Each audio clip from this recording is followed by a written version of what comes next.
మహోన్నతుడైన దేవుని మాటలను వినటానికి చేరి వచ్చిన నా ప్రియ సహోదరి సహోదరులందరికీ ప్రభువైన యేసుక్రీస్తు వారి పేరిట వందనములు తెలియజేస్తున్నాను. దేవుని వాక్యమును నేర్చుకోవటం ఎంతో ఆనందకరం. దేవుని వాక్యమును నేర్చుకొని దానిని పాటిస్తే మన జీవితములు ధన్యములవుతాయి. నిత్య జీవాన్ని మనం స్వతంత్రించుకుంటాం.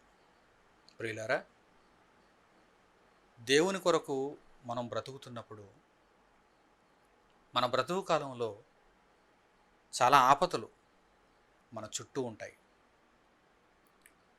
నిత్యత్వం నుండి మనలను తప్పించటానికి, వక్రమార్గమును మనలను ఈడ్చుకొని పోవటానికి అపవాది అయిన వాడు శతవిధాల ప్రయత్నం చేస్తాడు. మొదటి మనిషి అయిన ఆదాము దగ్గర నుండి నేటి వరకు మనుషులందరినీ వాడు గురిచూచి తన మార్గంలో ఈడ్చుకొని పోవాలని ప్రయత్నం చేశాడు. అందులో చాలామంది మనుషులు వాడి వెనక ఈడ్చుకొని పోబడ్డారు, ఇప్పటికీ పోబడుతున్నారు. కొందరు మాత్రమే వాడి ఆ చెర నుండి తప్పించుకున్నారు. కొందరు మాత్రమే. తప్పింపబడితే చాలా ధన్యత. వాడి యొక్క వశం నుండి తప్పింపబడితే చాలా ధన్యత. నిత్యజీవం మనదే. కానీ తప్పించుకోవడమే చాలా కష్టం. అపవాది యొక్క ఉరి నుండి తప్పించుకోవటం చాలా కష్టం. అయితే అపవాది యొక్క ఆ బానిసత్వం నుండి, ఆ చెర నుండి తప్పింపబడటానికి జ్ఞానమును నేర్పించే దేవుని మాటలు దేవుడు మనకు అనుగ్రహించాడు. పరిశుద్ధ గ్రంథం నుండి అవే ఉంటాయి. ఆదికాండం మొదలుకొని ప్రకటన గ్రంథం వరకు 2 నిబంధనలు, పాత నిబంధన, క్రొత్త నిబంధన, 39 పుస్తకాలు, 27 పుస్తకాలు, వెరసి 66 పుస్తకాలలో సాతాను యొక్క గురి నుండి మనం ఎలా తప్పించుకోవాలో దేవుడు తెలియజేశాడు. దానికి సంబంధించిన ఒక చక్కని అద్భుతమైనటువంటి పాఠాన్ని ఇప్పుడు మనం నేర్చుకుందాం. ఈ భూమి మీద ఏదైనా ఒక పక్షిని కానీ, ఏదైనా ఒక చేపను కానీ, ఏదైనా ఒక జంతువును కానీ, ఏదైనా జీవిని కానీ, చలనము కలిగినటువంటి జీవులలో ఏదైనా ఒక దానిని మనం పట్టుకోవాలంటే కనుక దానికి ఒక సూత్రం ఉంది, దానికి ఒక ఉపాయం ఉంది. వేటాడే వారిని వేటగాళ్ళు అంటారు. వేటలో ఏదైతే చిక్కుకుపోతుందో అది వేటగాడి వశమైపోతుంది.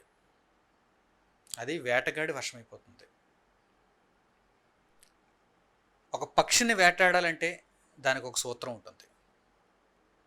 ఒక జంతువును వేటాడాలంటే దానికి ఒక సూత్రం ఉంటుంది. ఒక చేపను వేటాడాలంటే దానికి ఒక సూత్రం ఉంటుంది. ఇవన్నీ చలనము కలిగిన జీవులు కనుక, అంటే కదులుతుంటాయి అన్నమాట.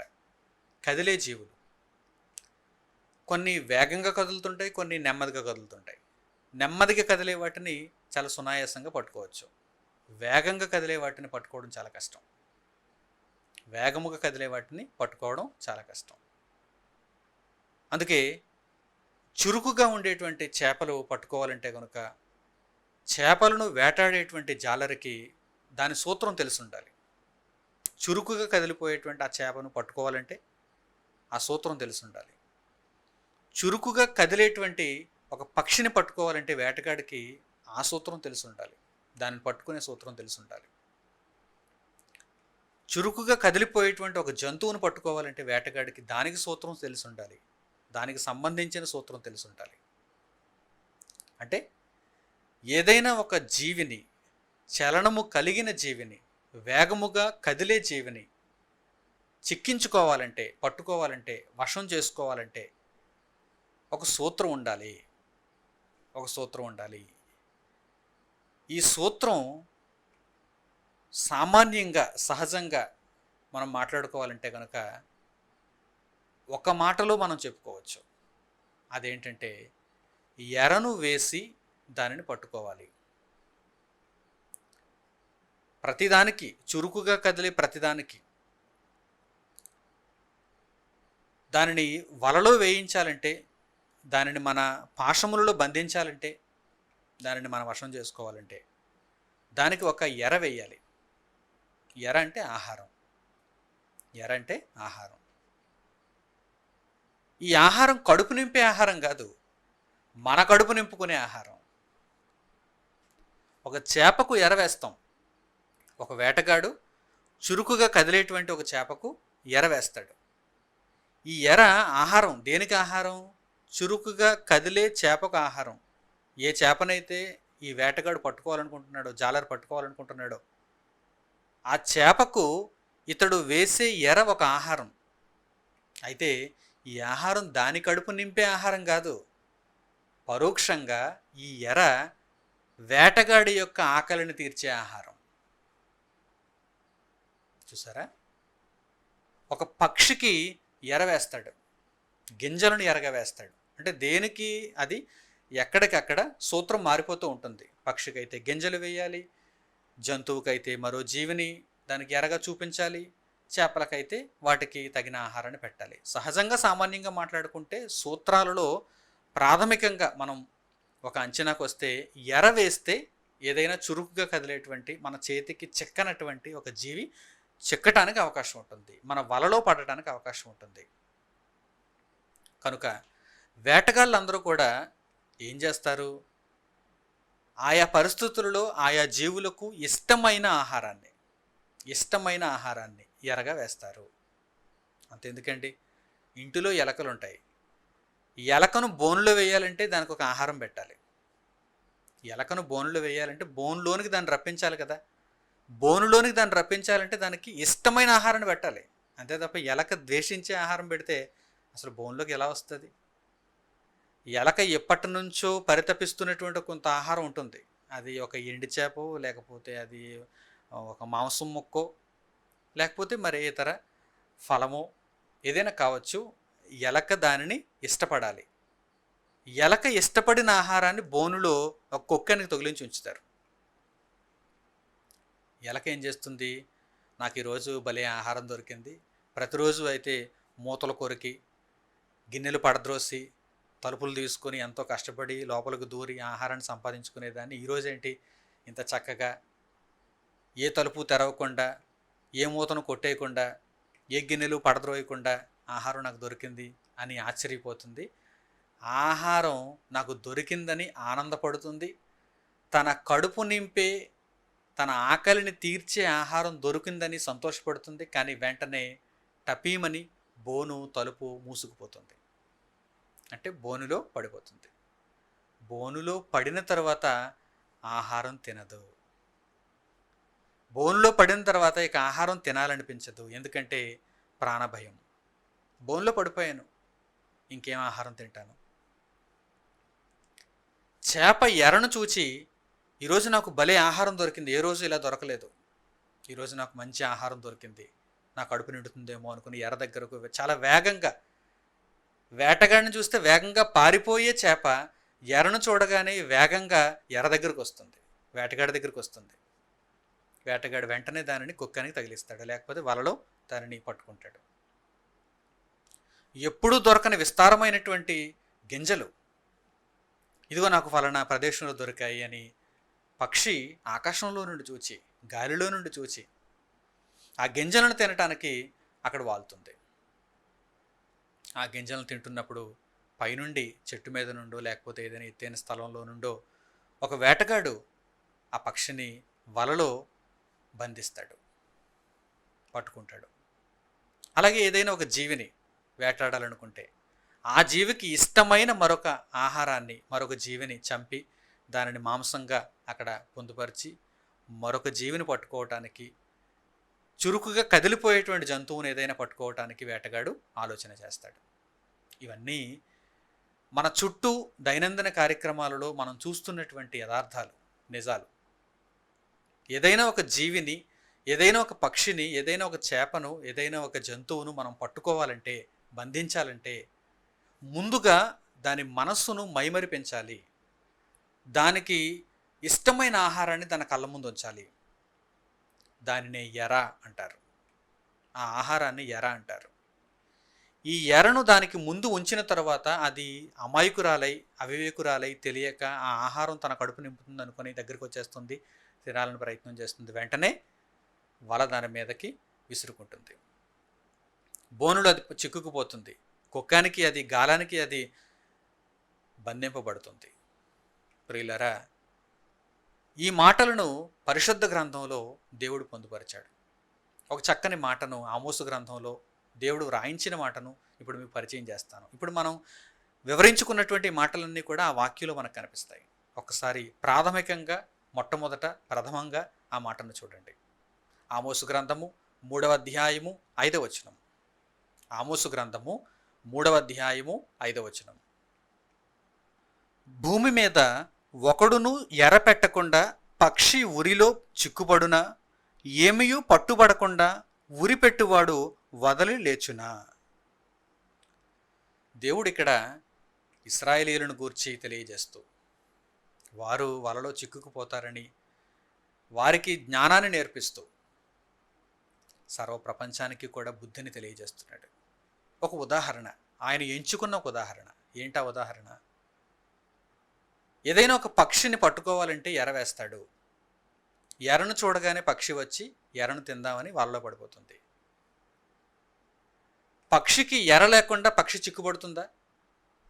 గాలిలో ఆకాశంలో ఉన్న పక్షిని ఆకాశంలోనే వలేసి పట్టుకోగలడా? లేదు కదా.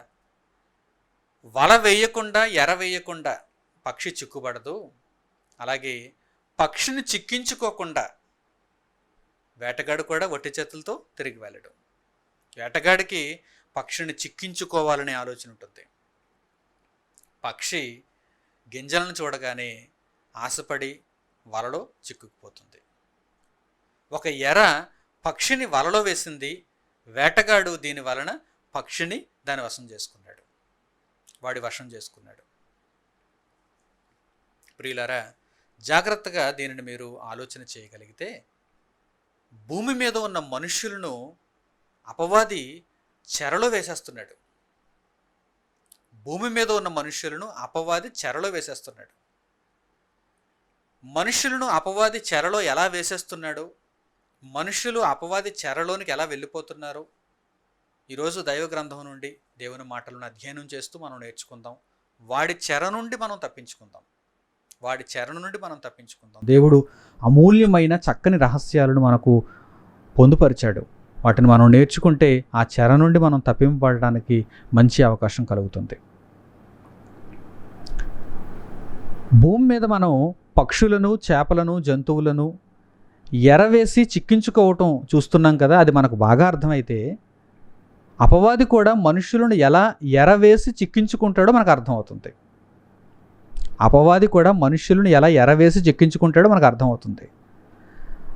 ఆదాము దగ్గర నుండి నేటి వరకు మనుషులలో ప్రతి ఒక్కరిని కూడా వాడి వలలో ఎలా చిక్కించుకుంటున్నాడు?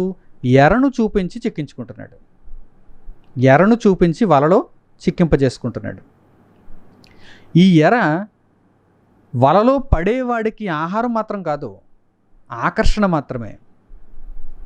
బాగా అర్థం చేసుకోవాలి. అపవాది మనకు చూపిస్తున్నటువంటి ఎర, మనుషుల ముందు అపవాది పెడుతున్నటువంటి ఎర, ఆహారం, ఇది నిజానికి ఆహారం కాదు. ఇది నిజమైన ఆహారం కాదు. మరి ఏంటది? మన ప్రాణములను హరించి వేసే ఒక భయంకరమైన విషం లాంటిది. నిజంగా పక్షి వలలో పడిపోతుందని దానికి భవిష్యత్తు తెలిసిపోతే ఆ గింజల దగ్గరికి అది వెళ్తుందా? వెళ్దు. చేప గాలానికి చిక్కుకుపోతుందని భవిష్యత్తు చేపకు తెలిసిపోతే గాలం దగ్గరకు, ఆ ఎర్ర దగ్గరకు వెళ్తుందా? వెళ్ళదు. నేను ఈరోజు వలలో చిక్కుకుపోతానని ఒక జీవికి తెలిసినప్పుడు, ఒక జంతువుకు తెలిసినప్పుడు, ఒక ఎలకకు తెలిసినప్పుడు, అది దానికి ముందుగా పెట్టబడిన దాని ఇష్టమైన ఆహారం దగ్గరకు అది వెళ్తుందా? వెళ్ళదు. ఎందుకంటే అది నా ప్రాణాన్ని చిక్కించుకునే ఆహారం. అది నా కడుపులో నింపుతుంది. దానిని రుచి చూడటం ప్రారంభించిన వెంటనే నేను వలలో పడిపోతాను కదా, పాశములతో బంధింపబడతాను కదా. సరిగ్గా ఇదే విధముగా ప్రపంచ మానవాళిని అపవాది అయిన వాడు చెరలో బంధిస్తున్నాడు. వాడి యొక్క చెరలో బంధిస్తున్నాడు. ఎలా బంధిస్తున్నాడు? మనిషికి ఇష్టమైనదేదో అది వాడి కళ్ళ ముందు ఉంచుతున్నాడు. ఇది నీకు ఇష్టమా? ఇది నీకు ఇష్టమా? ఇది నీకు ఇష్టమా? ఇది నీకు ఇష్టమా? అనేకమైనటువంటి విషయాలను మనుషుల కళ్ళ ముందు ఉంచుతున్నాడు. ఉంచిన తర్వాత ఏం చేస్తున్నాడు? వల వేస్తున్నాడు. వల వేస్తున్నాడు, గాలమునకు చిక్కించుకుంటున్నాడు, పాసములతో బంధించేస్తున్నాడు. ఇక వాడి చెర నుండి వారు విడిపింపబడనివ్వకుండా వారంతా వాడి చెరలోనే నిత్యము ఉండులాగున, నిత్య నాశనమునకు పోవులాగున వాడు మనుషులను మార్చేస్తున్నాడు. ఈ రహస్యం ఎవరికి తెలుస్తుందండి? ఈ భవిష్యత్తు ఎవరికి తెలుస్తుందండి? నిజంగా భవిష్యత్తు తెలిస్తే, ముందుకు ఏం జరుగుతుందో మనిషి దైవ గ్రంథం నుండి అర్థం చేసుకోగలిగితే ఆ ఎరకు ఎప్పుడు మనిషి ఆశపడడు. ఎరకు ఎప్పుడు మనిషి ఆశపడడు. పక్షికి ఒక్కొక్కసారి తెలిసిపోతుంది. వలను చూచిందనుకోండి సైడ్ నుంచి, పక్షి అస్సలు గింజల దగ్గరికి రాదు. గాలాన్ని చూచిందనుకోండి చేప, ఒకవేళ చాలా మట్టుకు చాలా చేపలు చూడలేవు, కానీ ఒకవేళ పరీక్షించింది అనుకోండి, ఏమాత్రమైనా దానికి కదలికి తెలిసిపోయింది అనుకోండి, వేటగాడు తన అసమర్థత వలన వాని యొక్క ఉనికిని ఆ చేపకు తెలిసిపోయేలా చేశాడు అనుకోండి, చేప మరి దగ్గరికి రాదు, దరిదాపులకు చేరదు. పెట్టింది బోనని ఎలకకి తెలిసిపోయింది అనుకోండి, లోపల ఎండి చేప కాదు కదా, మీరు ఎండి రొయ్యి పెట్టినా సరే లోపలికి రాదు, ఏం పెట్టినా లోపలికి రాదు, బోనని తెలిసిపోతే. మరి మీకు కూడా సాతాను చెరలో బంధిస్తున్నాడని తెలిస్తే వాడి ఆకర్షణకు మీరు లోబడతారా? వాడి ఆకర్షణలో, వాడి మాయలో మీరు పడతారా? పడరు. అంటే ఏం తెలియదన్నమాట? వాడు బోను ఉంచుకున్నాడని, వాడు గాలం ఉంచుకున్నాడని, వాడు వల ఉంచుకున్నాడని మీకు తెలియదన్నమాట. అందుకే కళ్ళ ముందు మనకు ఇష్టమైన దానిని, ఏదైనా ఒక దానిని చూపించేసరికి వెంటనే మనము ఆ వలలో పడిపోతున్నాం, ఆ గాలమునకు చిక్కుకుపోతున్నాం, వాడి బోనులో మనం పడిపోతున్నాం.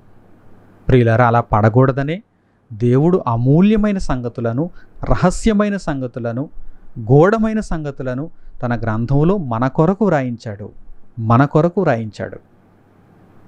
వాటిని తెలుసుకోండి. సాతాను చెరలో పడకుండా మిమ్మల్ని మీరు రక్షించుకోండి. నిత్య జీవార్థమైన బ్రతుకును మీరు దేవుని దగ్గర పొందటానికి అవకాశం ఉంటుంది. ప్రియులారా, దేవుని గ్రంథంలో ఒక్కొక్క మాటను మనం పరిశీలన చేస్తూ ముందుకు వెళదాం. యోబు గ్రంథములో 13వ అధ్యాయము 14వ వచనంలో వ్రాయబడిన ఒక చక్కని మాటను చూడండి. యోబు గ్రంథము 13వ అధ్యాయము 14వ వచనం. నేనెందుకు నా ప్రాణమును ఎరగా చేసుకొనవలెను? చేసుకొనను గాని ప్రాణమునకు తెగించి మాటలాడెదను. శోధన కాలంలో ఉన్నటువంటి యోబు గారు, ఆపదలలో ఉన్నటువంటి యోబు గారు ఏమంటున్నారు? నేనెందుకు నా ప్రాణమును ఎరగా చేసుకొనవలెను? చేసుకొనను అంటున్నాడు. అంటే నా ప్రాణమును నేను పోగొట్టుకోను. ఒక చిన్న విషయానికి నేను లోబడిపోయి, ఒక దుర్విషయానికి నేను లోబడిపోయి, తాత్కాలికమైన సుఖమునకు, ఆనందమునకు నేను లోబడిపోయి నా ప్రాణమును నేను పోగొట్టుకొని అంటున్నాడు. నా ప్రాణమును నేను ఎందుకు ఎరగా చేసుకొనవలెను? నేను చేసుకొనను, కానీ ప్రాణమునకు తెగించి మాట్లాడేదను. అద్భుతమైనటువంటి రహస్యాలను దేవుడు తెలియజేస్తున్నాడు. ఒక చిన్న ఎరను మీరు కోరుకొని, సాతాను చూపిస్తున్నటువంటి ఒక చిన్న ఎరను మీరు కోరుకొని, వాడు వేసే వలలో మీరు పడిపోతే మీ ప్రాణాన్ని మీరు పోగొట్టుకుంటారు. కానీ ప్రాణాలకు తెగించి దేవుని కొరకు మీరు బ్రతకండి. ప్రాణములకు తెగించి మీరు దేవుని కొరకు బ్రతకండి. అప్పుడు మీ ప్రాణములను మీరు రక్షించుకుంటారు. యేసుక్రీస్తు నిమిత్తం మీ ప్రాణములను సహా మీరు ద్వేషింపగలిగినంత గొప్ప మనస్సు మీలో ఉంటే కనుక దేవుని కొరకు మీరు జీవిస్తారు. దేవుని ఆశలను మీరు పండిస్తారు. కనుక మీ ప్రాణములను ఎరగా చేసుకొనవద్దు. మీ ప్రాణములను రక్షించుకునే నిమిత్తం ప్రాణమునకు తెగించి మీరు దేవుని కొరకు బ్రతకండి. ప్రియులారా, దేవుడు వ్రాయించిన మాటలలో ఒక దృష్టాంతం మనకు కనిపిస్తుంది. అదేంటంటే నోవహు కాలంలో ఉన్న ప్రజల యొక్క దృష్టాంతం. నోవహుకు దేవుడు ఆయనకున్న నీతిని బట్టి, అతడు దేవునికి లోబడిన ఆయన జీవితమును బట్టి ఒక మంచి అవకాశం ఇచ్చాడు. అదేంటంటే, నేను భూమి మీదకి ఒక గొప్ప జలప్రళయమును రప్పించబోతున్నాను. ముందుగా నోవహుకు ఈ విషయాన్ని దేవుడు తెలియజేశాడు. మనుషులందరూ పాపాత్ములైనందున, సమస్త శరీరులు బలాత్కారులైనందున, వారి చెడుతనముతో భూమి నిండిపోయినందున నేను ఈ భూమిని తుడిచివేద్దాం అనుకుంటున్నాను. జలప్రళయమును రప్పించి మనుషులందరినీ నాశనం చేద్దాం అనుకుంటున్నాను. అయితే నీవు, నీ కుటుంబము, ఓడలో రక్షింపబడతారు. నీవు నీ కుటుంబము ఓడలో రక్షింపబడతారు కనుక నీవు ఈ ప్రకటనను, నేను చేసిన ఈ ప్రకటనను నీ చుట్టూ ఉన్న నీ తరము వారందరికీ తెలియచేయాలి అని నోవహుకు దేవుడు తెలియజేశాడు. నోవహు చుట్టూ ఉన్నటువంటి ఆ తరము జలప్రళయములో దేవుని యొక్క కోపానికి బలైపోయినటువంటి ఆ మనుష్యులు ఎలాంటి వారో తెలుసా? ఇదిగో ఇప్పటి వరకు మనం చెప్పుకున్నటువంటి మాటలకు సంబంధించిన వారు, సాతాను యొక్క వలలో చెరలో పడిపోయినవారు. సాతాను ఆనాటి మనుషులకు, ఆ తరము వారికి ఆశలను చూపించాడు. ఆ ఆశలకు వారందరూ కూడా లోబడిపోయారు. వారందరూ కూడా చెరపట్టబడ్డారు. ఏ తరములో ఉన్న మనుషులకైనా సరే సాతాను ఈ విధంగానే చేస్తాడు. ఆదాము దగ్గర నుంచి కూడా అన్నాను. అందుకే ఆదాము దగ్గర నుండి ఏదైనా వనంలోనికి వాడు ప్రవేశించి మొట్టమొదట ఆదాముకు భారీగా నుండిన హవ్వను వాడు ఎలా మోసగించాడు? తీయని మాటల చేత. హవ్వ ఏ మాటలకైతే తన వశమైపోతుందో, ఎరగా ఏ మాటలనైతే ప్రయోగిస్తే హవ్వ తన చెరలోనికి వస్తుందో సాతాను ముందుగా గ్రహించాడు. మహాఘటసర్పం ముందుగా గ్రహించాడు. అపవాది అయిన వాడు ముందుగా గ్రహించాడు. కనుక ఆ తీయని మాటలను ప్రయోగించి హవ్వను మోసగించాడు. అందుకే అపవాది తన కుయుక్తి చేత హవ్వను మోసగించింది అని వ్రాయబడింది. ఆ తర్వాత ఆదాము మోసపరచబడ్డాడు. మొదట హవ్వ మోసపరచబడింది, తర్వాత ఆదాము మోసపరచబడ్డాడు, తర్వాత కయ్యను మోసపరచబడ్డాడు, తర్వాత ఎందరో ఎందరో ఎందరో మనుషులు మోసపరచబడ్డారు. ఎలా మోసగించబడుతున్నారు? టెక్నిక్ ఒకటే, సహజమైన సామాన్యమైన ప్రాథమికమైన సూత్రం ఒకటే, ఫార్ములా ఒకటే. ఏంటా ఫార్ములా? ఎర వేయడం, వలలో చిక్కింప చేయటం. ఎవరికి ఏ ఎర వేస్తే వారు వలలో చిక్కుకుంటారో మాత్రం వీడికి బాగా తెలుసు. సూత్రాలు బాగా తెలుసు వీడికి, తంత్రములు బాగా తెలుసు వీడికి. అందుకే అపవాది తంత్రములు అని బైబిల్లో రాయబడింది. సాతాను తంత్రములు అని బైబిల్లో పేర్కొనబడింది. ప్రియులారా, వాడు అన్ని తంత్రములు కలిగిన వాడైతే ఆ తంత్రములను గూర్చి దేవుడు ముందుగా మనకు తెలియజేస్తే మనమెందుకు ఆ మోసంలో, మనమెందుకు ఆ వలలో, మనమెందుకు ఆ చెరలో చిక్కుకుపోవాలి చెప్పండి?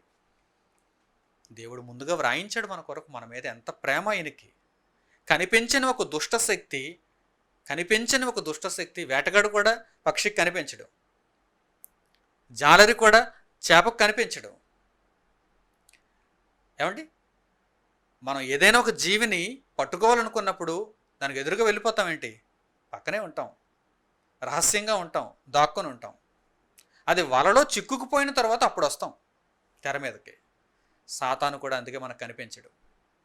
కనిపించని ఒక దుష్టశక్తి రహస్యమైనటువంటి ప్రదేశాలలో ఉండి మన కంటికి కనిపించే ఎరను మన ముందుంచి మనలను వాడి యొక్క వలలో చిక్కింపజేసుకుంటున్నాడు.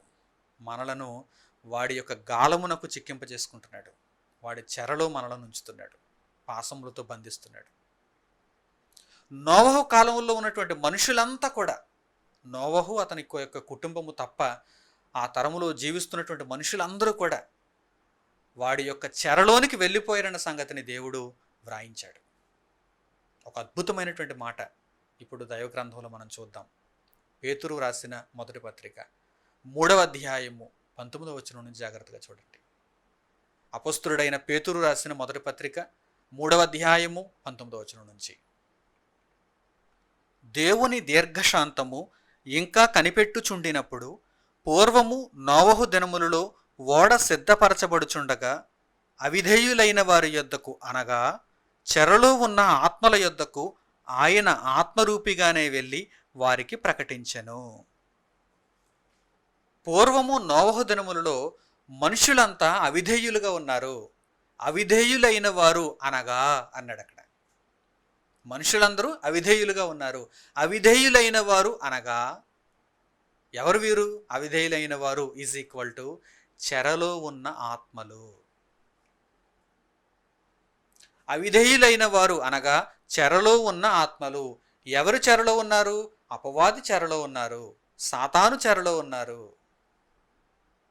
నేటి కాలమందు మనుషులను మీరు చూడండి, దేవునికి అవిధేయులుగా బ్రతుకుచున్నారు, అనగా చెరలో ఉన్న ఆత్మలు. చెరలో ఉన్న ఆత్మలు.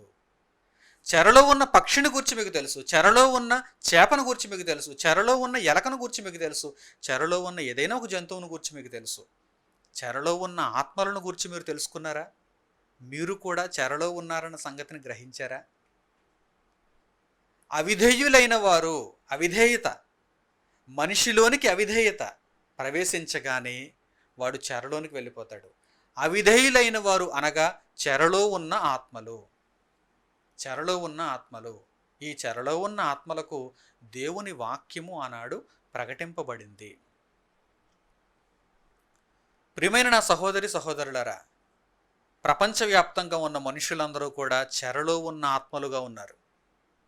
దేవునికి అవిధేయులుగా చెరలో ఉన్న ఆత్మలుగా ఉన్నారు. చాలామంది అనుకోవచ్చు, ఏదో సెంట్రల్ జైల్లో ఉన్నవారు చెరలో ఉన్నారని. రాజమండ్రి సెంట్రల్ జైల్లో ఉన్నవారు, ఎర్రగడ్డ జైల్లో ఉన్నవారు, అండమాన్ జైల్లో ఉన్నవారు, ప్రపంచవ్యాప్తంగా పేరుగాంచిన ఎన్నెన్నో కఠినమైనటువంటి శిక్షను విధించే జైళ్ళు ఉన్నాయి కదా, ఆ జైళ్ళలో ఉన్నటువంటి కరడుగట్టిన నేరస్తులు వారు మాత్రమే చెరలో ఉన్నారు అనుకుంటే పొరపాటు. వారు లోక సంబంధమైన నేరాలు చేసి, లోక సంబంధమైన న్యాయస్థానాలలో తీర్పులను పొంది వారు చెరలో వేయబడ్డారు. అయితే ఆత్మ సంబంధమైన పాపమును చేసి, ఆత్మ సంబంధమైన దేవునికి అవిధేయులుగా బ్రతుకుచు, దుష్టుడైన అపవిత్రాత్మకు చెరపట్టబడిన వారు ఈరోజు మనుషులందరూ ఉన్నారు. మనుషులందరూ ఉన్నారు. వీరు బయట తిరుగుతున్నారని మీరు అనుకుంటున్నారు, కానీ వీరంతా బయట తిరుగుతూ చెరలో ఉన్నవారు. చెరలో ఉన్నవారు, సాతాను యొక్క చెరలో ఉన్నవారు. సాతాను వీరందరినీ చెరలో ఎలా తీసుకుని వెళ్ళిపోయాడు? ఎరను చూపించి చెరలోకి తీసుకుని వెళ్ళిపోయాడు. ఎరను చూపించి, అందమైన ఈ రంగుల లోకాన్ని కాస్త చూపిస్తే చెరలోనికి వెళ్ళిపోతాడు మనిషి. కాస్త చూపిస్తే. యేసుక్రీస్తు ప్రభు వారికి కూడా ఇటువంటి పరిస్థితి ఎదురైంది. అపవాది ఎరను చూపించింది. యేసుక్రీస్తు శోధింపబడుతున్నప్పుడు, శోధకుడు యేసుక్రీస్తు దగ్గర ఉన్నప్పుడు, మత్తయి సువార్త 4వ అధ్యాయంలో ఈ యొక్క సందర్భం రాయబడింది. నీవు నా పాదములకు మ్రొక్కాలి అంటున్నాడు అపవాది యేసుక్రీస్తును. ఎరగా ఏం చూపించాడు? లోకమును, దాని వైభవమును చూపించాడు. లోక రాజ్యములన్నిటినీ, వాటి మహిమను చూపించాడు. నీవు నా పాదముల మీద పడి నాకు మ్రొక్కావా, నేను వీటన్నిటిని నీ వశం చేసేస్తానంటున్నాడు. ఇవన్నీ నాకు అప్పగింపబడి ఉన్నవి, ఇవన్నీ నీ వశం చేసేస్తానంటున్నాడు. నీ ప్రభువైన దేవునికి మ్రొక్కు అన్నాడు యేసుక్రీస్తు. ఎరకు లొంగిపోయేవాడని అనుకుంటున్నావా? ఆదాం మొదలుకొని నేటి వరకు మనుషులందరినీ నీవు ఎలాగైతే వలలో చిక్కించుకున్నావో అలాగే ఒక ఎరను చూపించి నన్ను వలలో చిక్కించుకోవాలనుకుంటున్నావా? నీ ప్రభువైన దేవునికి మాత్రమే నీవు మ్రొక్కాలి అంటున్నాడు ఆయన. సాతాను మనుష్యులలో ప్రతి ఒక్కరికి చిన్న చిన్న ఎరలను ప్రయోగిస్తూ ఉంటుంది. ఏమంటే ఎలకకు ఎంత ఎర సరిపోతుందో మనకు తెలుసు కనుక అంత ఎరే పెడతాం. అంతే తప్ప కేజీలు కేజీలు, టన్నులు టన్నులు ఎండు చేపలన్నీ తీసుకొచ్చి అక్కడ పెట్టాం కదా. అది అవివేకం అవుతుంది, సూత్రం తెలియకపోవడం అవుతుంది. ఏ జీవికి ఎంత పరిమాణంలో ఎర వేస్తే ఆ జీవి చిక్కుకుపోతుందో దాని పరిమాణంలోనే ఎరను వేస్తాడు వేటగాడు. సాతాను కూడా ఏ మనిషికి ఎంత ఎర వేస్తే వాడు పడిపోతాడో, వాడు చెరలో చిక్కుకు పడతాడో సాతానుకు తెలుసు కనుక ఆ మనిషికి అంత ఎరే వేస్తాడు. ఒక్కొక్కడికి ఒక్కొక్క పరిమాణంలో ఎరను వేస్తాడు. యేసుక్రీస్తు దగ్గరికి వచ్చేసరికి లోకరాజ్యముల యొక్క మహిమనంతటిని యేసుక్రీస్తు ముందు ప్రత్యక్షపరిచాడు. ఈ లోకరాజ్యములు, వాటి మహిమ అంతా నీకే ఇచ్చేస్తాను, నీవు నాకు మ్రొక్కుతావా అని అడుగుతున్నాడు. అంటే యేసుక్రీస్తుకు ప్రయోగించిన ఎర ఎంత అన్నమాట? ఇక వాడి దగ్గర ఉన్న సమస్తం. మనుషులకు వాడు ప్రయోగిస్తున్న ఎర ఎంత అన్నమాట? చిన్న చిన్నది శాంపిల్.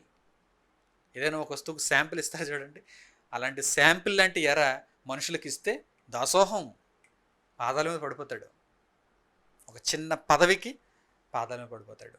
ఒక చిన్న అధికారానికి, ఒక చిన్న వస్తువుకు, ఒక బంగారానికి, కరెన్సీకి, లోక సంబంధమైనటువంటి వ్యామోహాలకు, తిండికి, బట్టకు, నివాసానికి, అబ్బో లెక్క పెట్టుకుంటూ పోతే మనుషులు సాతాను వేస్తున్నటువంటి ఆ ఎరకు ఎలా వలలో చిక్కుకుపోతున్నారో ఈ లెక్క అంతటిని మనం చూస్తే బుర్ర తిరిగిపోతుంది.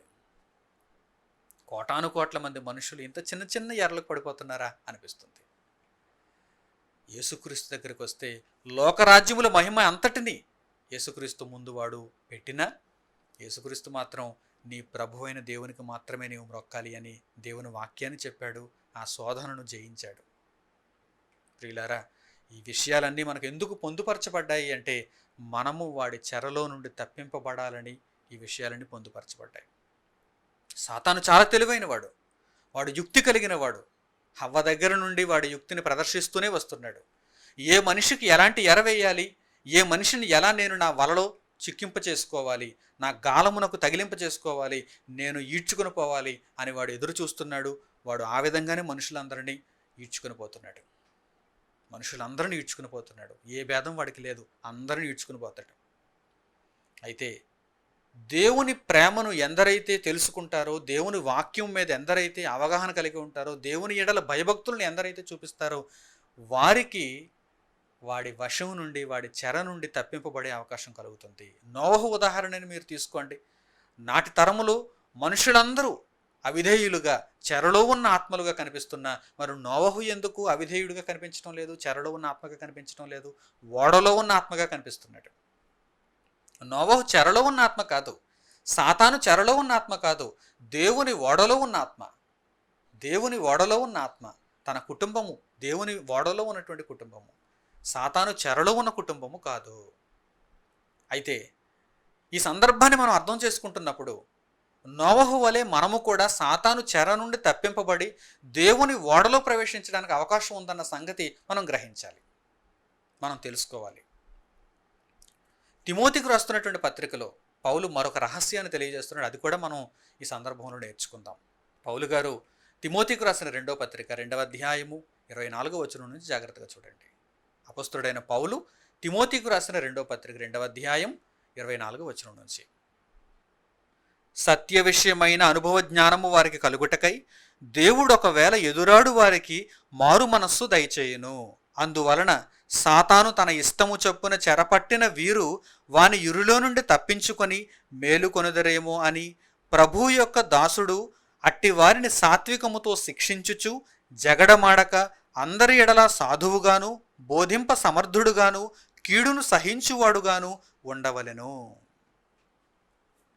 దేవుని సంకల్పము నెరుగక, దేవుని వాక్యము నెరుగక అనేక మంది అవిధేయులుగా మారి సాతాను చెరలోనికి వెళ్ళిపోతారని ఈ వాక్యంలో స్పష్టంగా వ్రాయబడింది. సాతాను చెరలో ఉన్న మనుషులు వాడి ఉరిలో నుండి తప్పించుకోవటానికి ఏం చేయాలి? చక్కని బోధ చేయాలి, చక్కని విషయములను దేవుని సంగతులుగా మనుషులకు అందించాలి. ఇదిగో ఈరోజు నేను ఈ ప్రయత్నాన్ని అందుకే చేస్తున్నాను. సాతాను చెరలో నుండి మిమ్మల్ని విడిపించటానికి చక్కని బోధ మీకు చేస్తున్నాను. దేవుని వాక్యమును, నిర్మలమైనటువంటి పాల వంటి దేవుని వాక్యమును మీకు అందజేస్తున్నాను. కనుక మీరు ఆ చెరలో నుండి తప్పింపబడాలి, తప్పింపబడే అవకాశం ఉంది. నిత్యనాశనానికి వెళ్ళక ముందు ఈ భూమి మీద బ్రతుకు కాలంలో సాతాను చెరలో ఉన్నవారు దేవుని వాక్యము వలన, దేవుని యొక్క వాక్యమును అంగీకరించటం వలన, దేవుని కొరకు బ్రతుకుట వలన, చక్కని బోధను స్వీకరించటం వలన ఆ చెరలో నుండి తప్పించుకునే అవకాశం ఉంది, ఆ ఉరిలో నుండి తప్పించుకునే అవకాశం ఉంది అని దేవుడు తెలియజేశాడు. కనుక జగడమాడక సాత్వికముతో మీ అందరికీ దేవుని మాటలను నేర్పించి ఆ సాతాను చెరలో నుండి మిమ్మల్ని అందరినీ విడిపింప చేయటానికి నేను ప్రయత్నిస్తున్నాను. ప్రియులారా, దేవుని మాటలను నిర్లక్ష్యం చేయకుండా వాడి చెరలో నుండి, వాడి ఉరిలో నుండి ఎంత త్వరగా వీలైతే అంత త్వరగా మీరు బయటపడటానికి, దేవుని ఓడలో ప్రవేశించడానికి మీరు ప్రయత్నం చేయాలి. ఎందుకంటే ఖైదులో ఉన్నవాడు ఎప్పుడు ఏమని ఆలోచిస్తాడు? ఈ ఖైదు నుండి నేను ఎప్పుడు బయటపడాలని ఆలోచిస్తాడు. మత్తులో ఉండిపోయిన వాడికైతే వాడు ఖైదులో ఉన్నాడన్న సంగతే వాడికి తెలియదు. మేల్కొన్న వాడికైతే ఖైదులో ఉన్నాడన్న సంగతి వాడు గ్రహించిన తర్వాత వాడు ఏం ఎదురు చూస్తాడు చెప్పండి? వాడికి ఏం కావాలి చెప్పండి? నిజంగా ఈరోజు లోక సంబంధమైనటువంటి జైలులో ఉన్నటువంటి వారందరినీ మీరు చూస్తే వారి దగ్గరికి వెళ్ళి వారిని ఏదైనా ఒక కోరిక కోరుకోమని వారిని అడిగితే వారు కోరుకునే ప్రథమమైన కోరిక ఏంటి చెప్పండి? ఏదో తినాలని ఉందని కానీ, ఏదో ధరించుకోవాలని ఉందని కానీ, లేక ఏదో చూడాలని ఉందని కానీ వారు చెప్పరండి. ఈ ఖైదులో నుండి మేము బయటకు విడిపింపబడాలని ఉంది అని వారు అడుగుతారండి. ఖైదులో నుండి వారు బయటకు విడిపింపబడాలి. ఈ జైల్లో నుండి మేము, ఈ బంధకములలో నుండి మేము బయటకు విడిపింపబడాలి, దయచేసి ఈ సహాయం మాకు చేసి పెట్టండి అని వారు అడుగుతారు. ప్రియులారా, ఖైదులో ఉన్నారని మీరు గ్రహించగలిగితే, ప్రపంచవ్యాప్తంగా మనుషులందరూ ఖైదులో ఉన్నారని మీరు తెలుసుకొనగలిగితే మొట్టమొదట మనిషి కోరుకోవలసినటువంటి కోరిక ఏమిటో తెలుసా? ఖైదులో నుండి నేను బయటకు రావాలి, చెరలో నుండి నేను బయటకు రావాలి. ఎందరూ ఈరోజు చెరలో లేరు చెప్పండి? ఎందరూ ఈరోజు చెరలో లేరు? అందరూ మనుషులు చెరలోనే ఉన్నారు. సాతాను వారిని ముందు ఒక చిన్న ఎరవేసి లోపలికి రప్పించాడు, తర్వాత మూసేశాడు, ద్వారం మూసేశాడు, చెరలో ఉంచేశాడు, బంధకములలో ఉంచేశాడు. వారందరూ ఇప్పుడు కొట్టుమిట్టాడుతున్నారు. చెరలో ఉన్న వారంతా కొట్టుమిట్టాడుతున్నారు.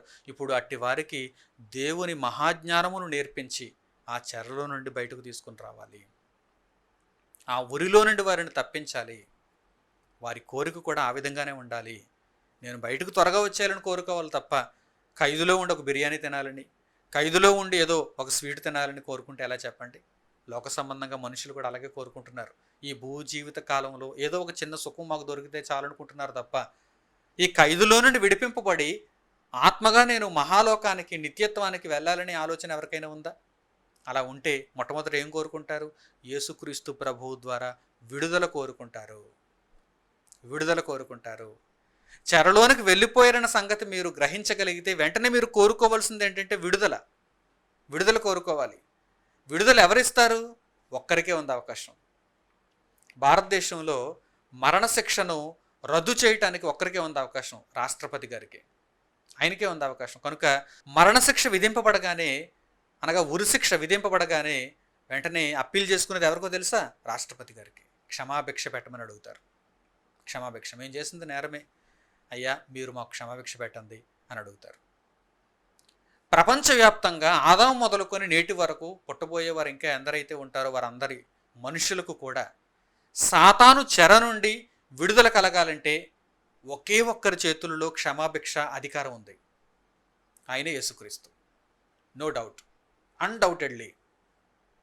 ఈ భూమి మీద ఒక చిన్న దేశంలో ఒక రాష్ట్రపతి గారికి, లేకపోతే మరొక దేశంలో ఒక ప్రెసిడెంట్ గారికి, లేకపోతే మరొక దేశంలో ఒక రాజుకు క్షమాభిక్ష పెట్టే అధికారం ఎలాగైతే ఉందో ప్రపంచంలో ఉన్న ప్రతి మనిషికి, అతను రాష్ట్రపతి కావచ్చు, అతడు అధ్యక్షుడు కావచ్చు, అతడు ప్రెసిడెంట్ కావచ్చు, అతడు రాజు కావచ్చు, ఇంకేదైనా అధికారి కావచ్చు, ఎవరికైనా సరే సాతాను చెరలో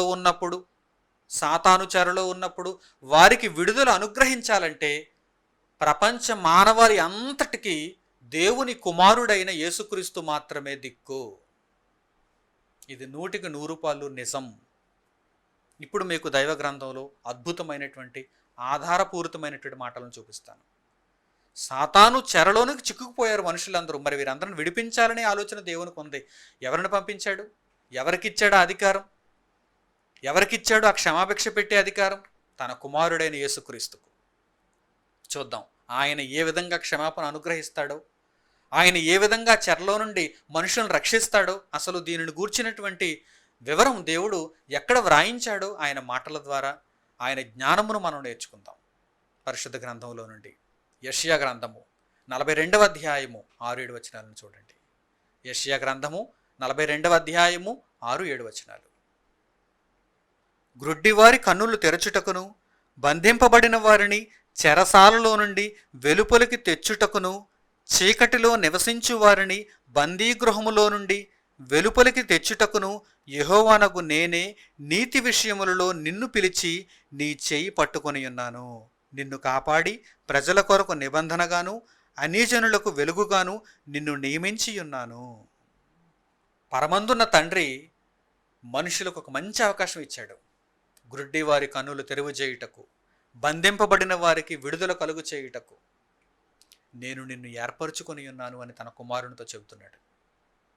వారికి విడుదల నీ వలనే అనుగ్రహింపబడుతుంది, వారికి వెలుగు నీ వలనే అనుగ్రహింపబడుతుంది. చీకటిలో ఉన్నారు, వారికి వెలుగును నీవే ఇవ్వాలి. బందీలుగా ఉన్నారు, వారికి విడుదల నీవే దయచేయాలి. గ్రుడ్డివారిగా ఉన్నారు, వారికి చూపును నీవే అనుగ్రహించాలి. నా కుమారుడైన క్రీస్తు అని తన కుమారుని లోకమునకు పంపించాడు. ఆ కుమారుడు సమస్తమును నెరవేర్చి ఇదిగో మనుషులకు విడుదలను అనుగ్రహించడానికి అధికారం పొందినవాడుగా కనిపిస్తున్నాడు. మనుషులకు విడుదల అనుగ్రహించడానికి అధికారము కలిగిన వాడుగా యేసుక్రీస్తు కనిపిస్తున్నాడు. ప్రవక్త అయిన యెషయా వ్రాసినటువంటి ఈ మాటలు జాగ్రత్తగా అర్థం చేసుకోండి. ఈ జీవిత కాలంలో మనలను సాతాను చెర నుండి విడిపింపగలిగిన ఏకైక శక్తి యేసుక్రీస్తు ప్రభు. ఆయన గుడ్డివారి కనులు తెరుగు చేస్తాడంటే లోక సంబంధమైన అంధత్వంలో ఉండిపోయిన వారు, కన్నులుండి చూడని వారు, వారికి వెలుగును ఉదయింపచేసి వాక్యమును వారి కళ్ళ ముందుంచి వారికి జీవితంలో చక్కని వెలుగును వారికి అనుగ్రహించి నిత్య జీవార్థమైనటువంటి బ్రతుకును వారికి దయచేయటానికి యేసుక్రీస్తు మాత్రమే సమర్థుడు. యేసుక్రీస్తు మాత్రమే సమర్థుడు. మరో చక్కని మాట చూడండి. అదే యెషయా గ్రంథము 61వ అధ్యాయము మొదటి నుంచి. యెషయా గ్రంథము 61వ అధ్యాయము మొదటి నుంచి. ప్రభువగు యెహోవా ఆత్మ నా మీదకి వచ్చి ఉన్నది, దీనులకు సువర్తమానము ప్రకటించుటకు యెహోవా నన్ను అభిషేకించెను. నలిగిన హృదయము గలవారిని దృఢపరచుటకును, చెరలోనున్న వారికి విడుదలను, బంధింపబడిన వారికి విముక్తిని ప్రకటించుటకును, యెహోవా హితవత్సరమును మన దేవుని ప్రతిదండన దినమును ప్రకటించుటకును, దుఃఖాక్రాంతులందరినీ ఓదార్చుటకును, సియోనులో దుఃఖించు వారికి ఉల్లాస వస్త్రములు ధరింపచేయుటకును, బూడిదకు ప్రతిగా పూదండను, దుఃఖమునకు ప్రతిగా ఆనంద తైలమును, భారభరితమైన ఆత్మకు ప్రతిగా స్తుతి వస్త్రమును వారికిచ్చుటకును ఆయన నన్ను పంపియున్నాడు. చెరలోనున్న వారికి విడుదల, సాతాను చెరలోనున్న వారికి విడుదల. దీనిని అనుగ్రహించటానికే, దీనులకు సువర్తమానమును ప్రకటించుట కొరకే దేవుని కుమారుడైన క్రీస్తు పంపబడ్డాడు. అంతే తప్ప చెరలోనున్నటువంటి మనుష్యులకు ఏదో చిన్న చిన్న సంతోషాలను సుఖాలను ఇవ్వటానికి కాదండి. మరలా చెబుతున్నానండి, భూమి మీద ఉన్న సాతాను చెరలోనున్నటువంటి వారికి, మనుష్యులకు ఏవేవో చిన్న చిన్న అవసరతలు తీర్చడానికి యేసుక్రీస్తు పంపబడలేదండి. దయచేసి నమ్మండి. చెరలోనున్న మనుష్యులకు విడుదలను అనుగ్రహించడానికి ఆయన పంపబడ్డాడండి. ముందు విడుదల పొందండి. ఎంత అవివేకంగా ఆలోచిస్తున్నారేటండి మనుషులు. యేసుక్రీస్తు దగ్గరకు వచ్చినా ఏమండి, పిల్లలకు పెళ్ళిళ్ళు చేయాలండి, ఆస్తులు సంపాదించుకోవాలండి, రోగాలు పోగొట్టుకోవాలండి, కోర్టులో కేసులు గెలవాలండి, మేము సుఖంగా ఉండాలండి, సంతోషంగా ఉండాలండి, ఉద్యోగాలు పొందాలండి, ప్రమోషన్లు పొందాలండి. చచ్చిపోతున్నారు జనాలందరూ. ఏమండి, యేసుక్రీస్తును నమ్ముకున్నది ఇందుక, ఈ జీవితకాలం మట్టుక. చెరలోనున్న ఓ మనిషి, నీవు యేసుక్రీస్తును ఎందుకు నమ్మాలి? నీవు ప్రభు అయిన యేసుక్రీస్తును ఎందుకు నమ్మాలి? అసలు నీ కొరకు యేసుక్రీస్తు ఎందుకు రక్తం కార్చాడు? ఎందుకు సిలువ మీద ప్రాణం పెట్టాడు? నీవు చెరలో ఉన్నావని, ఆ చెరలో నుండి నీవు విడిపింపబడాలనే కదా. కాదా? నీవు చెరలో ఉన్నావని, నీవు ఆ చెరలో నుండి విడిపింపబడాలని యేసుక్రీస్తు లోకంలోనికి వచ్చాడు. పోనీ ఆయన వచ్చిన తర్వాత తెలియచేయబడిన మాటను చూస్తారా? ఇక్కడ వ్రాయబడిన ఈ ప్రవక్త వచనమును ఆయన వచ్చిన తర్వాత ఇదే వచనమును మరలా ప్రయోగింపబడినటువంటి సందర్భాన్ని చూస్తారా? అప్పుడైనా నమ్ముతారా? లూకాసు సువార్త 4వ అధ్యాయము 17వ వచనం నుంచి చూడండి. మీరు నమ్మాలి, నమ్మే వరకు మీరు చూడాలి. లూకాసు సువార్త 4వ అధ్యాయము 17వ వచనం నుంచి. ప్రవక్త అయిన యెషయా గ్రంథము ఆయన చేతికి ఇయ్యబడెను.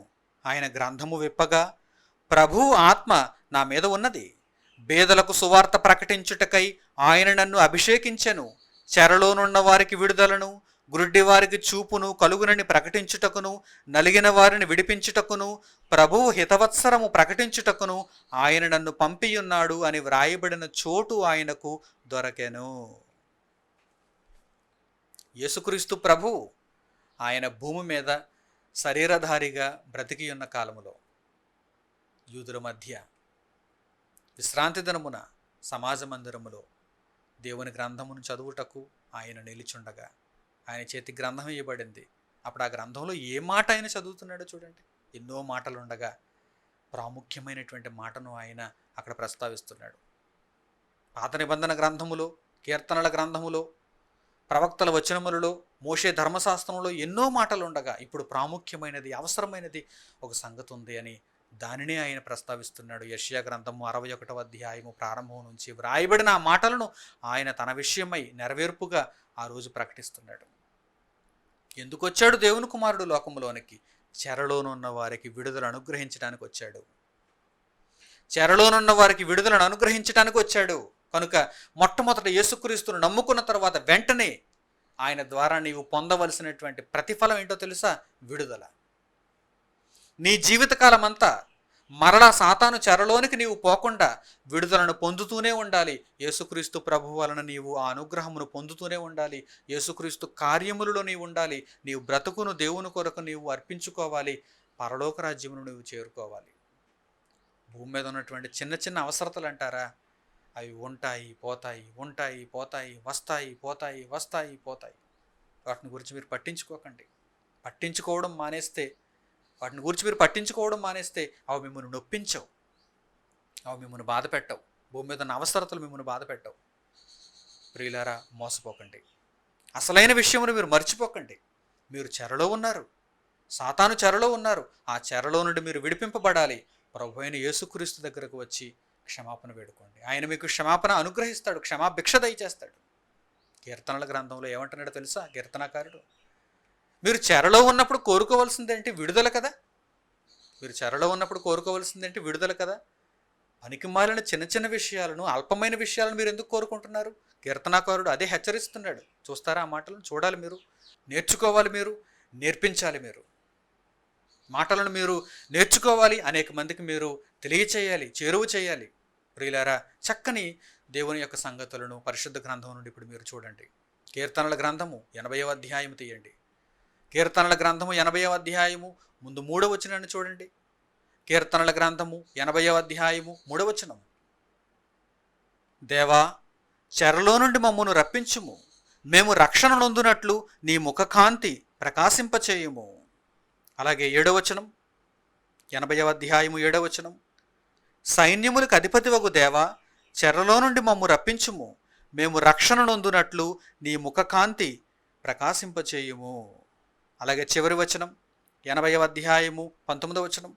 యెహోవా, సైన్యములకు అధిపతివగు దేవా, చెరలో నుండి మమ్ము రప్పించుము, మేము రక్షణ నొందునట్లు నీ ముఖకాంతి ప్రకాశింపచేయుము. ఆసాపు కీర్తనలో కీర్తనాకారుడు ఏమని కోరుకుంటున్నాడు చూడండి. చెరలోనికి వెళ్ళిపోయినప్పుడు మాకుండే ఆశ ఏంటి ప్రభువా? మేము చెరలో నుండి విడుదల కావాలనే కదా కోరుకోవాలి. అదే కోరుకుంటున్నాం. నీ ముఖకాంతిని మా మీద ప్రకాశింపచేయము, మేము చెరలో నుండి విడుదల పొందాలి. చెరలో నుండి మేము విడుదల పొందాలి. ప్రియమైన నా సహోదరి సహోదరులారా, మీ అత్యున్నతమైనటువంటి మంచిదైనటువంటి కోరిక ఏమిటో తెలుసా? చెరలో నుండి విడుదల, ఊరిలో నుండి విడుదల. సాతాను చెరలో మీరు ఉన్నప్పుడు మీరు కోరుకోవలసిన కోరిక, అత్యుత్తమమైనటువంటి కోరిక, అవసరమైన కోరిక, చెరలో నుండి విడుదల కావాలి అనేటువంటి కోరిక. కనుక యేసుక్రీస్తు ప్రభువును వెంటనే చెరలో నుండి విడుదల అనుగ్రహించమని కోరుకోండి. ఆ విడుదల నొందిన వారై దేవుని కొరకు బ్రతకండి. అనేక మందిని మరలా చెరలో నుండి విడిపింప చేయటానికి మీరు ప్రయత్నం చేయండి, సహకారులుగా ఉండండి. అప్పుడు ఆయన ముఖకాంతి మీ మీద ప్రకాశింపజేస్తాడు. ఆయన వెలుగులో మీరు నడుస్తారు. మీ జీవితాలకు ఒక అర్థం ఉంటుంది. వెలుగుతో నిండిన జీవితాలతో లోకమందు దేవునికి ఇష్టలుగా మీరు బ్రతికితే అంతకంటే ధన్యత ఇంకేముంది చెప్పండి? నిత్య జీవాన్ని మీరు సంపాదించుకుంటారు. ఇక చెరలో ఉన్నవారు చెరలోనే ఉండిపోతే, చెరలో ఉన్నవారు విడుదలను కోరుకోకుండా యేసుక్రీస్తు ప్రభు వారిని అంగీకరించకుండా ఉండిపోతే ఏం జరుగుతుంది? చెరగానే పాతాళ లోకమునకు తీసుకుని వెళ్ళిపోతాడు. చెరగానే పాతాళ లోకమునకు పంపించేస్తాడు. చెరలో ఉండిపోతే మాకు కలిగే నష్టం ఏంటంటే ఒకవేళ అడుగుతారేమో. చెరలో ఉండిపోతే యేసుక్రీస్తు ప్రభు వారిని మేము అంగీకరించకపోతే మాకు కలిగే నష్టం ఏంటి అని మీరు అడుగుతారేమో. చెరగానే ఎక్కడికి వెళ్ళిపోతుంది? పాతాళ లోకమునకు వెళ్ళిపోతుంది, అగ్ని కీలలలోనికి వెళ్ళిపోతుంది. జాగ్రత్త. వేటగాడు తన వలలో పక్షిని చిక్కించుకున్న తర్వాత వదిలేస్తాడా? వదిలేయడానిక ఇంత కష్టపడింది? వదిలేయడానిక ఎర వేసింది? వదిలేయడానిక వల పెట్టింది? వదిలేయడానిక పట్టుకుంది? ఆ తరువాత వాడు దానిని నాశనం చేస్తాడు. ఆ పక్షిని నాశనం చేస్తాడు, ఆ చేపను నాశనం చేస్తాడు, ఆ జంతువుని నాశనం చేస్తాడు. అది స్వేచ్ఛగా తిరగలేదు, దానికి బ్రతుకు లేదు. అందుకే చెర ఏమవుతుంది? చెరగానే పాతాళ లోకమునకు పంపించడానికి దేవుడు సిద్ధమయ్యాడు. మంచి మాట, దేవుడు పలికించిన మాట. ఇప్పుడు మీరు చూడండి, పరిశుద్ధ గ్రంథంలో వ్రాయబడిన ఈ చక్కని అద్భుతమైనటువంటి సంగతిని మీరు చూడండి. కీర్తనల గ్రంథము 68వ అధ్యాయము 18వ వచనం. కీర్తనల గ్రంథము 68వ అధ్యాయము 18వ వచనం. నీవు ఆరోహణమైతివి, పట్టబడిన వారిని చెరపట్టుకుని పోతివి, మనుష్యుల చేత నీవు కానుకలు తీసుకుని ఉన్నావు, యెహోవాను దేవుడు అక్కడ నివసించినట్లు విశ్వాసఘాతకుల చేత సహితము నీవు కానుకలు తీసుకుని ఉన్నావు. భక్తుడైన దావీదు రచించిన ఈ కీర్తనలో ఒక ప్రవచనం తెలియజేయబడింది. అదేంటంటే, నీవు ఆరోహణమైతివి, ఆరోహణమయ్యేటప్పుడు చెరను చెరగా పట్టుకుని పోతివి, మనుష్యులకు నీవు ఈవులను అనుగ్రహించితివి. దుర్మార్గుల చేత దుష్టుల చేత నీవు కానుకలను స్వీకరించావు, చెరను మాత్రం చెరగా నీవు తీసుకుని వెళ్ళిపోయావు. చెర ఎప్పటికీ చెరగానే ఉండేటట్టుగా నీవు తీసుకుని వెళ్ళిపోయావు. నీవు ఆరోహణమైనప్పుడు ఈ సంగతి జరిగింది. ఎవరిని గూర్చి దావీదు ఈ మాటలు తెలియజేశాడు? ఎవరు ఆరోహణమయ్యారు? ఇంకెవరు? మనందరికీ క్షమాభిక్షను అనుగ్రహించే మన అధిపతి, మన నాయకుడు యేసుక్రీస్తు ప్రభు. ఆయన ఆరోహణమయ్యాడు. మరణించి సమాధి చేయబడి 3వ దినమున తిరిగి లేచి ఆయన పరమునకు ఆరోహణమయ్యాడు. ఆరోహణమైన వాడు ఏం చేశాడు? చెరను చెరగా పట్టుకుని వెళ్ళిపోయాడు. అంటే చెరలో ఉన్న వారందరూ కూడా ఇక చెరలోనే నశిస్తారు, తీర్పు విధించాడు. చెరలో ఉన్నవారు నాశనం అవుతారు. చెరలో నుండి విడిపింపబడిన వారు, అంటే ఆయన అనుగ్రహించిన రక్షణ సంకల్పమును గ్రహించి ఆయన రక్తము ద్వారా పవిత్రపరచబడి ఆయనలో గొప్ప రక్షణను గొప్ప వెలుగును పొందినవారు, చెర నుండి విడుదలను అనుగ్రహింపబడిన వారు, సాతాను చెరలో నుండి బయటకు వచ్చిన వారు, విముక్తిని పొందినవారు, వారు ఆయన వలన ఈవులను పొందుతారు, మంచి లాభమును పొందుతారు, నిత్య జీవమును పొందుతారు. ఇప్పుడు ఈ మాటకు నెరవేర్పుగా, ఈ మాట జరిగిన తరువాత, నెరవేరిన తరువాత వ్రాయబడినటువంటి సంగతిని మీరు చూడాలి. ఎఫెసీయులకు పౌలు పత్రికను రాస్తూ ఈ మాటను జ్ఞాపకం చేస్తున్నాడు. మన ప్రభు ఆరోహణం అయ్యాడు కదా, ఆరోహణం అయ్యేటప్పుడు చెరను చెరగా తీసుకుని వెళ్ళిపోయాడు. అంటే చెరకు పట్టే చివరి గతి ఏంటంటే పాతాళం, నాశనం. మీరు చెరలో ఉండి నాశనం అయిపోతారా, లేక చెర నుండి యేసుక్రీస్తు ప్రభు వలన విడుదల నొంది జీవమును పొందుతారా? నిర్ణయించుకోండి అని ఈ మాట ప్రశ్నిస్తోంది, ప్రతి ఒక్కరికి హెచ్చరిక చేస్తోంది. చూద్దాం, ఈ మాటను ఇప్పుడు పరిశుద్ధ గ్రంథం నుండి ఆలోచన చేద్దాం, నేర్చుకుందాం, జ్ఞానమును పొంది మన బ్రతుకులను మార్చుకుందాం. ఎఫెసీయులకు పౌలు రాసిన పత్రిక 4వ అధ్యాయము 8వ వచనాన్ని చూడండి. అపొస్తలుడైన పౌలు ఎఫెసీయులకు రాసిన పత్రిక 4వ అధ్యాయము 8వ వచనం. అందుచేత ఆయన ఆరోహణమైనప్పుడు చెరను చెరగా పట్టుకొని పోయి మనుషులకు ఈవులను అనుగ్రహించెనని చెప్పబడి ఉన్నది. కీర్తనాకారుడైన దావీదు పలికిన ఆ మాట నెరవేరింది, యేసుక్రీస్తు ప్రభు ద్వారా నెరవేరింది. అందుకే పౌలు గారు ఇక్కడ తెలియజేస్తున్నారు, ఆయన ఆరోహణమైనప్పుడు చెరను చెరగా పట్టుకుని వెళ్ళిపోయారు, మనుషులకు ఈవులను అనుగ్రహించారు. కనుక ఇక మీదట చెరలో ఉన్న వారందరూ కూడా నాశనం అయిపోతారు, చెర నుండి విడుదలనైన వారందరూ కూడా బ్రతికింపబడతారు, ఈవులను పొందుతారు. యేసుక్రీస్తు ప్రభు వలన నిత్య జీవార్థమైనటువంటి ఈవులను పొందేవారుగా మీరుంటారా? లేక చెరను చెరగా పట్టుకుని పోయినప్పుడు, నాశనము చెరకు విధింపబడినప్పుడు, అపవాదితో పాటుగా పాలు విధింపబడినప్పుడు ఆ నాశనంలోనికి మీరు వెళ్ళిపోయేవారుగా ఉంటారా? ఆలోచించుకోండి. ఏదో సాతాను పెట్టినటువంటి ఆ ఎరను చూచి మీరు చెరలోనికి వెళ్ళిపోయారు, జరిగిన నష్టం జరిగిపోయింది, పాపాత్ములు అయిపోయారు. ఇప్పుడు ఒక మంచి అవకాశం దొరికింది కదా, మనకు విడుదల అనుగ్రహించేటువంటి యేసుక్రీస్తు ప్రభువు క్షమాభిక్ష పెట్టడానికి సిద్ధంగా ఉన్నాడు కదా. అయినా మీరు నాశనం అయిపోతానంటారా? అయితే మీ నాశనం మీదే. లేదు రక్షణ నొందుతామంటారా? వెంటనే యేసుక్రీస్తు ప్రభువు నామమున మీరు రక్షణ నొందండి.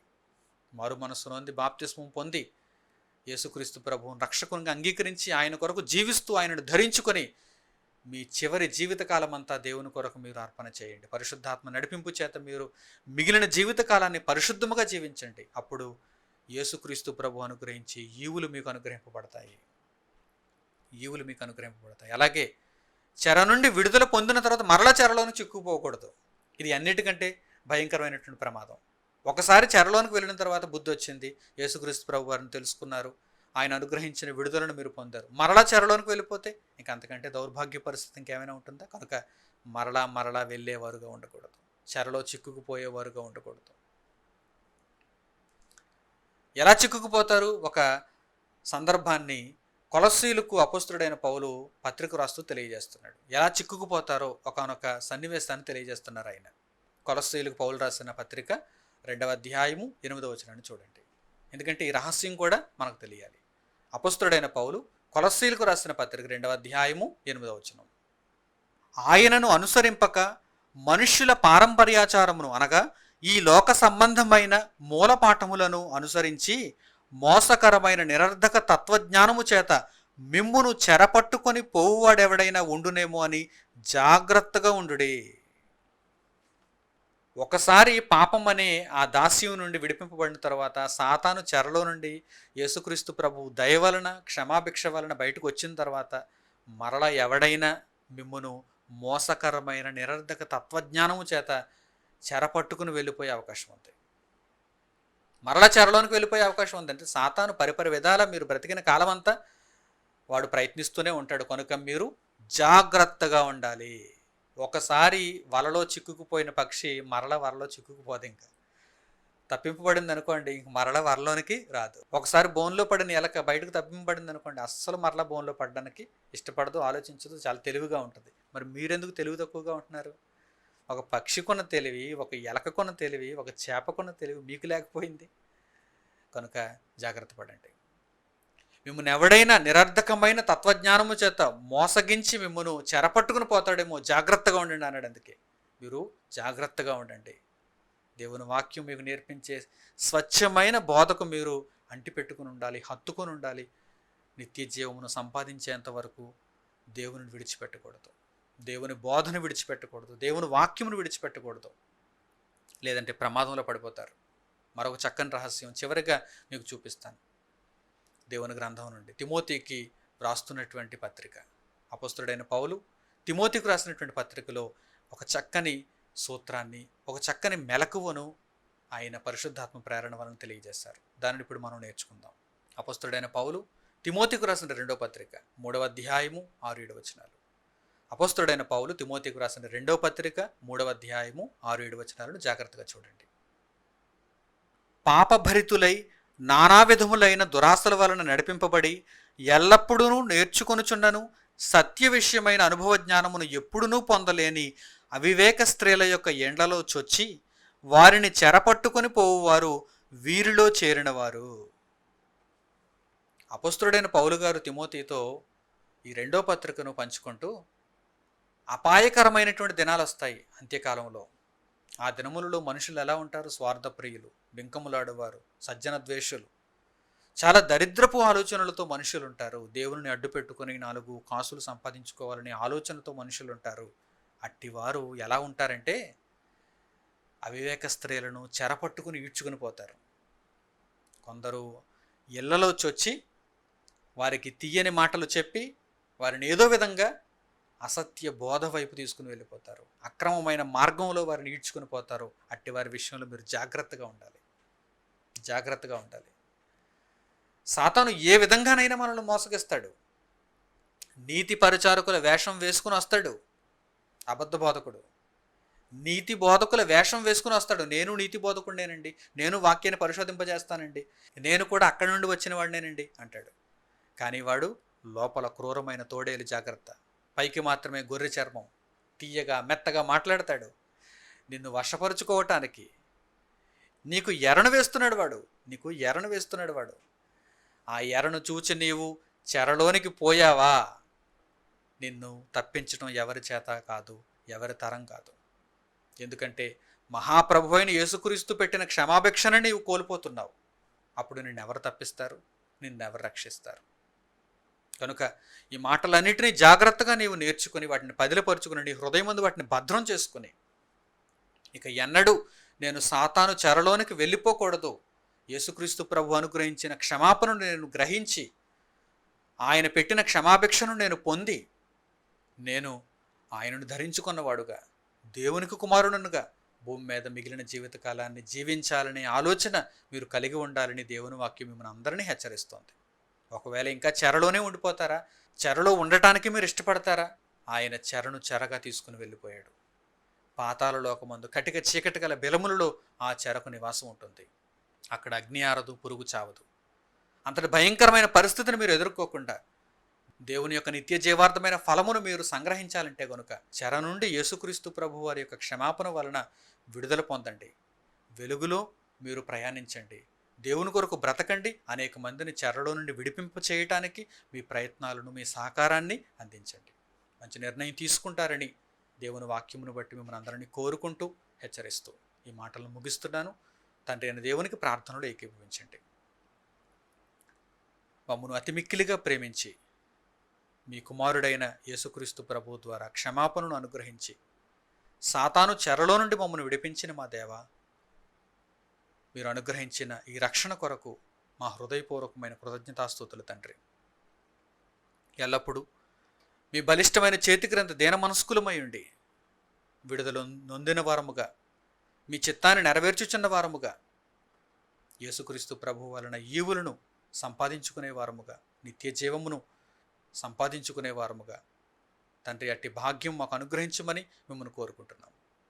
నాయన, మీ మాటలను కేవలము విని విడిచిపెట్టి వెళ్ళిపోకుండా మీ మాటల ప్రకారం ప్రవర్తించి వాటి వలన ఫలమును పొందటానికి మీ సహాయమును మాకు దయచేయండి. దీనస్థితిలో ఉన్న మమ్మను ఆదుకొని మీ జ్ఞాన బలముల చేత మమ్మను దర్శించండి. తండ్రి, మీ బిడ్డలందరూ మీ సన్నిధిలో మోకరించి తండ్రి వారి యొక్క పాపపు స్థితిలో మిమ్మల్ని వేడుకుంటున్నప్పుడు వారిని కనికరించి మీ కుమారుడైన యేసుక్రీస్తు వారి ద్వారా వారికి రక్షణను, క్షమాపణను దయచేయండి. ఆయన యొక్క శరీరమునకు సాదృశ్యముగా రొట్టెను, ఆయన యొక్క రక్తమునకు సాదృశ్యముగా ద్రాక్షరసమును మేము తీసుకొని తండ్రి మా యొక్క జీవితములలో మా శరీరమును, మా రక్తమును కూడా ప్రభు సేవార్థమై వినియోగించగలుగులాగున మేము చెరలో నుండి విడుదల నొంది అనేకులను చెరలో నుండి విముక్తిని కల్పించటానికి, బయటకు తీసుకుని రావటానికి మా జీవితకాలం అంతా ప్రయత్నించి తండ్రి మా ఆలోచనలను, మా క్రియలను, ఇట్టి పనులలో, సువార్త సేవా కార్యక్రమాలలో మా కష్టమును మేము వినియోగపరచడానికి సహాయము చేయమని మిమ్మల్ని కోరుకుంటూ మా ప్రార్థనను ప్రభువును రక్షకుడునైన యేసుక్రీస్తు ప్రభువు వారి నామం పేరిట మిమ్మల్ని అడుగుచున్నాము తండ్రి. ఆమేన్.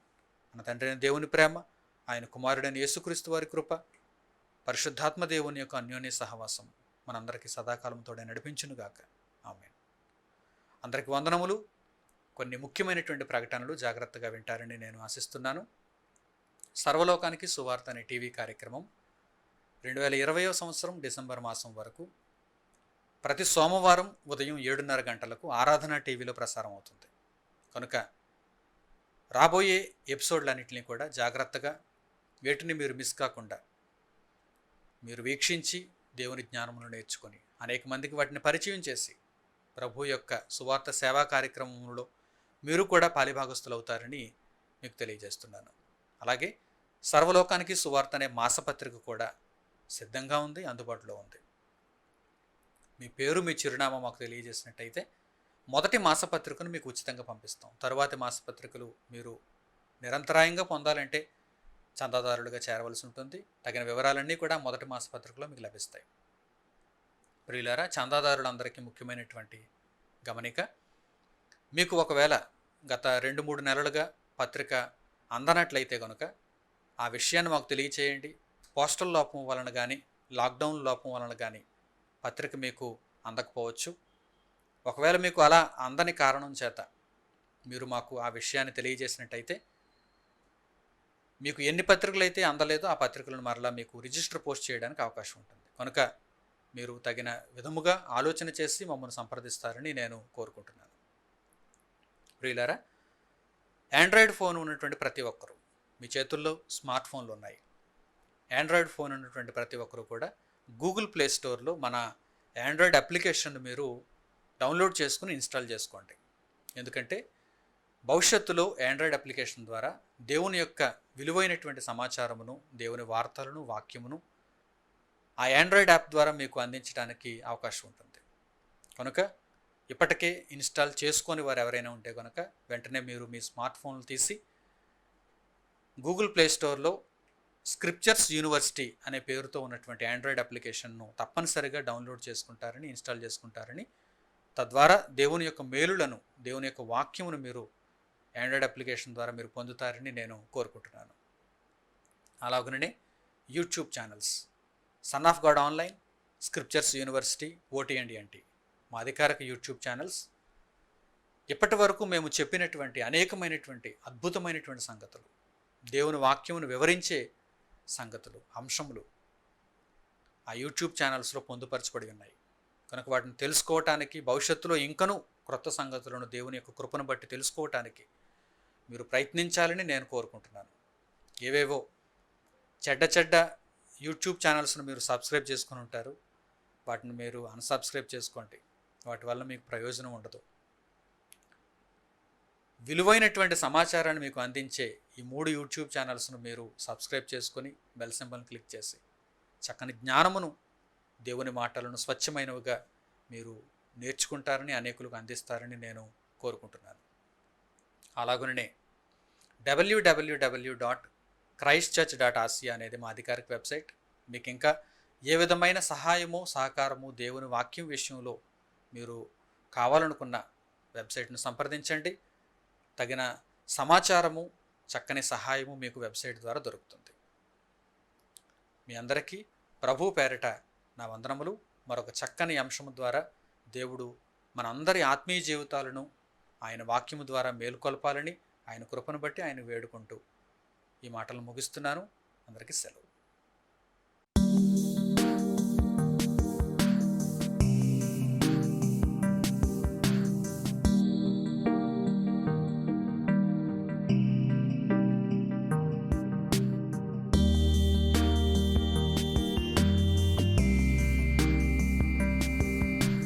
సహోదరులు మణికుమార్ గారు ప్రసంగించిన ఎన్నో ఆత్మ సంబంధమైన సంగతులను ఉచితముగా వీక్షించుటకు స్క్రిప్చర్స్ యూనివర్సిటీ మరియు సన్ ఆఫ్ గాడ్ ఆన్లైన్ అనే మా యూట్యూబ్ ఛానల్స్ను తప్పక దర్శించండి. మా సమాచారమును ఎప్పటికప్పుడు తెలుసుకొని ఆత్మీయాభివృద్ధి నొందవలనంటే స్క్రిప్చర్స్ యూనివర్సిటీ మరియు సన్ ఆఫ్ గాడ్ ఆన్లైన్ అనే మా యూట్యూబ్ ఛానల్స్ను సబ్స్క్రైబ్ చేసుకోండి. సత్వర నోటిఫికేషన్ల కొరకు సబ్స్క్రైబ్ బటన్ ప్రక్కనే ఉన్న బెల్ సింబల్ను క్లిక్ చేయండి. ధన్యవాదములు.